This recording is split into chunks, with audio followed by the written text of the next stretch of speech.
চোখে কি sweet uncle বাবা এভাবে কথা বলো কেন আঙ্কেল?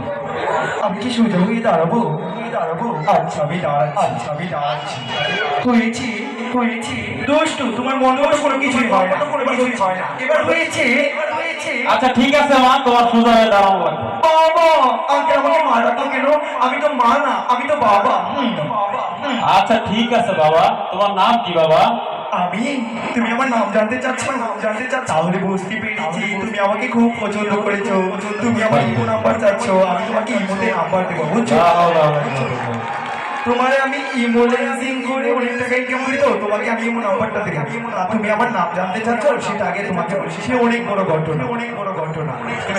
আমাদের স্কুলে তখন তো অনেক আগের কথা, দীপুমণি আপু আছে না, সেই দীপুমণি আপু আমাদের স্কুলে পাঠ্য বইয়ে লিখে দিল কি, একজন পুরুষ সে কখনো উপর থেকে পুরুষ হয় না, ভিতর থেকে পুরুষ হয়।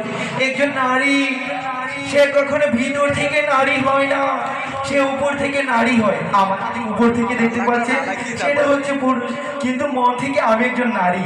আগে ছিলাম শরীর, তারপরে তো ডাক্তারের কাছে গিয়ে